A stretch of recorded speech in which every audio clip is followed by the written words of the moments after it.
ये फैसला ऐसे समय में लिया गया जब युद्ध विराम यानी कि सीज फायर की समय सीमा खत्म होने में कुछ ही घंटे बचे थे। ट्रंप ने इस निर्णय की जानकारी अपने social media platform truth social के माध्यम से दी और ये साफ किया कि ये कदम पाकिस्तान के अनुरोध पर उठाया गया है ताकि कूटनीतिक प्रयासों को आगे बढ़ाने के लिए और समय मिल सके। ट्रंप ने अपने बयान में ये कहा कि ईरान की सरकार इस समय गंभीर रूप से आंतरिक विभाजन का सामना कर रही है, यानी कि डिवाइडेड है। उन्होंने उल्लेख ये भी किया कि पाकिस्तान के field marshal general Asim Munir और प्रधानमंत्री शहबाज शरीफ ने उनसे व्यक्तिगत रूप से संपर्क कर युद्ध विराम को आगे बढ़ाने का अनुरोध किया। इस अनुरोध में यह भी कहा गया कि जब तक ईरान के नेता और प्रतिनिधि एकमत होकर कोई प्रस्ताव पेश नहीं कर देते, तब तक अमेरिका ईरान पर हमले न करे। ट्रंप ने इस आग्रह को स्वीकार करते हुए घोषणा की कि वो युद्ध विराम को तब तक के लिए बढ़ा रहे हैं जब तक कि ईरान की ओर से कोई ठोस प्रस्ताव सामने नहीं आ जाता और बातचीत पूरी नहीं हो जाती, चाहे उसका परिणाम कुछ भी क्यों ना हो। इस डिसीजन के साथ ही ट्रंप ने यह भी साफ कर दिया कि उन्होंने अमेरिकी सेना को निर्देश दिया है कि वो अपनी सैन्य तैयारी पूरी तरह बनाए रखे। उन्होंने ये भी कहा कि नाकेबंदी जारी रहेगी और सेना को अन्य सभी संभावित परिस्थितियों के लिए तैयार रहने को कहा गया है। इस घोषणा के बाद फिलहाल के लिए अमेरिका और ईरान के बीच दोबारा संघर्ष शुरू होने का खतरा फिलहाल के लिए टल गया है। हालांकि दोनों पक्षों के बीच मतभेद अभी भी गहरे बने हुए हैं। इस घटनाक्रम का एक महत्वपूर्ण पहलू यह भी रहा कि अमेरिका की बातचीत टीम का नेतृत्व करने के लिए उपराष्ट्रपति जेडी वेंस की पाकिस्तान यात्रा प्रस्तावित थी, जिसे फिलहाल टाल दिया गया है। इससे ये संकेत मिलता है कि बातचीत की प्रक्रिया अभी भी अनिश्चितता के दौर में है और आगे की दिशा ईरान की ओर से आने वाले प्रस्ताव पर ही निर्भर करेगी। इस बीच हॉर्मुज स्ट्रेट की स्थिति भी तनावपूर्ण ही बनी हुई है। अमेरिका ने ईरान के बंदरगाहों की नाकेबंदी जारी रखने का निर्णय लिया है।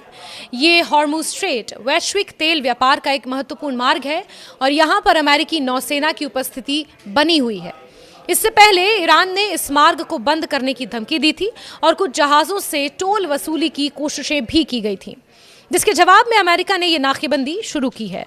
हाल ही में अमेरिकी बलों द्वारा एक ईरानी झंडे वाले कार्गो जहाज को जब्त किए जाने की भी जानकारी सामने आई थी।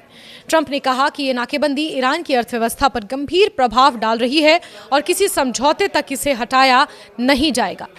इस पूरे घटनाक्रम पर पाकिस्तान की ओर से सकारात्मक प्रतिक्रिया आई। प्रधानमंत्री शहबाज शरीफ ने ट्रंप के फैसले का स्वागत करते हुए उनका धन्यवाद दिया। उन्होंने कहा कि पाकिस्तान इस बात के लिए आभारी है कि अमेरिका ने उसकी अपील को स्वीकार किया और युद्ध विराम को आगे बढ़ाया, जिससे कूटनीतिक प्रयासों को जारी रखने का अवसर मिला। यानी अंतर्राष्ट्रीय मंच पर पाकिस्तान वाहवाही लूटने का काम कर रहा है और इस सीज फायर के लिए खुद को ही क्रेडिट दे रहा है। ये भी कहा गया कि पाकिस्तान इस संघर्ष का समाधान बातचीत के माध्यम से निकालने के लिए अपनी पूरी कोशिशें जारी रखेगा, भले ही वो कोशिशें समय समय पर नाकाम हो रही हों, जैसे कि हाल ही में होने वाली ईरान और अमेरिका की टॉक्स का फेल होना। अमेरिका, ईरान और इजराइल के बीच यह संघर्ष 28 फरवरी को शुरू हुआ था, जब अमेरिका और इजराइल ने मिलकर ईरान पर हमले किए थे। ये संघर्ष लगभग 6 सप्ताह तक चला और अंततः 8 अप्रैल को युद्ध विराम लागू किया गया। इसके बाद 11 अप्रैल को पाकिस्तान में अमेरिका और ईरान के बीच बातचीत का एक दौर आयोजित किया गया, लेकिन ये बातचीत किसी ठोस परिणाम पर नहीं पहुंच सकी, जिसके बावजूद युद्ध विराम को जारी रखा गया और अब इसे आगे बढ़ा दिया गया है। इस घोषणा पर ईरान की ओर से तीखी प्रतिक्रिया सामने आई। ईरान की संसद के अध्यक्ष के सलाहकार मेहदी मोहम्मदी ने ट्रंप के इस कदम को खारिज करते हुए कहा कि हारने वाला पक्ष शर्तें तय नहीं कर सकता। उन्होंने ये भी कहा कि ट्रंप द्वारा युद्ध विराम बढ़ाने का निर्णय ईरान के लिए कोई महत्व नहीं रखता और उन्होंने ईरान से अमेरिका के खिलाफ सैन्य कार्रवाई शुरू करने का आह्वान किया। ट्रंप ने अपने बयान में यह भी दोहराया कि ईरान की सरकार आंतरिक रूप से कमजोर हो चुकी है, उसमें गंभीर मतभेद हैं। उन्होंने कहा कि पाकिस्तान के अनुरोध को ध्यान में रखते हुए अमेरिका ने अस्थायी रूप से हमले रोक दिए हैं, लेकिन साथ ही उन्होंने अपने सैन्य कमांडरों को ये साफ निर्देश दिए हैं कि घेराबंदी पूरी तरह जारी रखी जाए और किसी भी स्थिति से निपटने के लिए पूरी तरह तैयार रहा जाए। ये फैसला ऐसे समय में लिया गया जब इस संघर्ष के शुरू होने के बाद पाकिस्तान की मध्यस्थता में 2 सप्ताह का युद्ध विराम लागू किया गया था। ये युद्ध विराम समाप्त होने वाला था, लेकिन ट्रंप ने इसे अनिश्चितकाल के लिए बढ़ा दिया। इस निर्णय ने तत्काल संघर्ष को तो टाल दिया है, लेकिन क्षेत्र में तनाव अभी भी बना हुआ है।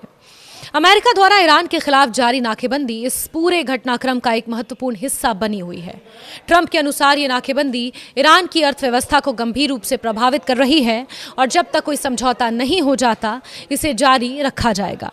इस दौरान अमेरिकी नौसेना की तैनाती और निगरानी भी लगातार बनी हुई है। अमेरिका, ईरान और पाकिस्तान के बीच ये घटनाक्रम एक जटिल कूटनीतिक और सैन्य स्थिति को दर्शाता है, जिसमें युद्ध विराम, बातचीत, सैन्य तैयारी और अंतर्राष्ट्रीय दबाव सभी एक साथ सक्रिय हैं, लेकिन मुद्दों का हल कहीं से भी नहीं निकल पा रहा है।